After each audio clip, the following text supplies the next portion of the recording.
ಭಾರತದ ವಿದೇಶಾಂಗ ವ್ಯವಹಾರಗಳ ಸಚಿವ ಎಸ್ ಜೈಶಂಕರ್ ಇಂದು ಬರ್ಲಿನ್ನಲ್ಲಿ ಜರ್ಮನ್ ವಿದೇಶಾಂಗ ಸಚಿವ ಜೋಹಾನ್ ವಾಡೆಫುಲ್ ಅವರೊಂದಿಗೆ ದ್ವಿಪಕ್ಷೀಯ ಚರ್ಚೆ ನಡೆಸಿದರು. ಜಮ್ಮು ಮತ್ತು ಕಾಶ್ಮೀರದ ಪಹಲ್ಗಾಮ್ನಲ್ಲಿ ನಡೆದ ಭಯೋತ್ಪಾದಕ ದಾಳಿಯ ನಂತರ ಪಾಕಿಸ್ತಾನದ ಭಯೋತ್ಪಾದಕ ಮೂಲಸೌಕರ್ಯವನ್ನು ಗುರಿಯಾಗಿಸಿಕೊಂಡು ಭಾರತದ ಆಪರೇಷನ್ ಸಿಂಧೂರ್ ನಡೆಸಿದ ನಂತರ ಭಾರತವು ಅಂತಾರಾಷ್ಟೀಯ ಸಮುದಾಯವನ್ನು ತಲುಪಲು ಪ್ರಾರಂಭಿಸಿರುವ ಹಿನ್ನೆಲೆಯಲ್ಲಿ ಈ ಸಭೆ ನಡೆಸಲಾಗಿದೆ. ಇನ್ನು ಸಚಿವ ಜೈಶಂಕರ್ ಅವರೊಂದಿಗಿನ ಮಾತನಾಡಿದ ಜರ್ಮನ್ ವಿದೇಶಾಂಗ ಸಚಿವರು ಭಯೋತ್ಪಾದನೆ ವಿರುದ್ಧ ತನ್ನನ್ನು ತಾನು ರಕ್ಷಿಸಿಕೊಳ್ಳುವ ಎಲ್ಲ ಹಕ್ಕನ್ನು ಭಾರತ ಹೊಂದಿದೆ ಎಂದು ಹೇಳಿದ್ದಾರೆ. ಇನ್ನು ಭಾರತದ ಆಪರೇಷನ್ ಸಿಂಧೂರ್ ಕುರಿತು ತಮ್ಮ ಹೇಳಿಕೆಯಲ್ಲಿ ಜರ್ಮನಿಯ ವಿದೇಶಾಂಗ ಸಚಿವರು ಭಯೋತ್ಪಾದನೆಯ ವಿರುದ್ಧದ ಯಾವುದೇ ಹೋರಾಟವನ್ನು ಜರ್ಮನಿ ಬೆಂಬಲಿಸುತ್ತದೆ.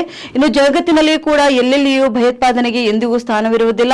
ಅದಕ್ಕಾಗಿಯೇ ಭಯೋತ್ಪಾದನೆ ವಿರುದ್ಧ ಹೋರಾಡುವ ಮತ್ತು ಹೋರಾಡಬೇಕಾದ ಪ್ರತಿಯೊಬ್ಬರನ್ನು ನಾವು ಬೆಂಬಲಿಸುತ್ತೇವೆ ಎಂದು ಹೇಳಿದ್ದಾರೆ. ಮೇ 19 ರಿಂದ 24 ರವರೆಗೆ ನೆದರ್ಲ್ಯಾಂಡ್, ಡೆನ್ಮಾರ್ಕ್ ಮತ್ತು ಜರ್ಮನಿಗೆ ಅಧಿಕೃತ ಭೇಟಿಯಲ್ಲಿರುವ ಸಚಿವ ಜೈಶಂಕರ್ ಭಯೋತ್ಪಾದನೆಯ ವಿರುದ್ಧ ಶೂನ್ಯ ಸಹಿಷ್ಣುತೆಯ ಕುರಿತು ಭಾರತದ ನಿಲುವನ್ನು ಪುನರುಚ್ಚರಿಸಿದರು. ಇನ್ನು ಪಹಲ್ಗಾಮ್ ಭಯೋತ್ಪಾದಕ ದಾಳಿಗೆ ಭಾರತ ಪ್ರತಿಕ್ರಿಯಿಸಿದ ತಕ್ಷಣ ನಾನು ಬರ್ಲಿನ್ಗೆ ಬಂದಿದ್ದೇನೆ. ಭಾರತ ಭಯೋತ್ಪಾದನೆಯ ಬಗ್ಗೆ ಶೂನ್ಯ ಸಹಿಷ್ಣುತೆಯನ್ನು ಹೊಂದಿದೆ. ಇನ್ನು ಭಾರತ ಎಂದಿಗೂ ಪರಮಾಣು ಬೆದರಿಕೆಗೆ ಮಣಿಯುವುದಿಲ್ಲ ಮತ್ತು ಭಾರತ ಪಾಕಿಸ್ತಾನದೊಂದಿಗೆ ಸಂಪೂರ್ಣವಾಗಿ ದ್ವಿಪಕ್ಷೀಯವಾಗಿ ವ್ಯವಹರಿಸುತ್ತಿದೆ. ಇನ್ನು ಆ ವಿಷಯದಲ್ಲಿ ಯಾವುದೇ ಭಾಗದಲ್ಲಿ ಯಾವುದೇ ಗೊಂದಲ ಇರಬಾರದು. ಭಯೋತ್ಪಾದಕರಿಂದ ತನ್ನನ್ನು ತಾನು ರಕ್ಷಿಸಿಕೊಳ್ಳುವ ಹಕ್ಕು ಪ್ರತಿಯೊಂದು ರಾಷ್ಟ್ರಕ್ಕೂ ಇದೆ ಎಂಬ ಜರ್ಮನಿಯ ತಿಳುವಳಿಕೆಯನ್ನು ನಾವು ಗೌರವಿಸುತ್ತೇವೆ ಎಂದು ಹೇಳಿದ್ದಾರೆ.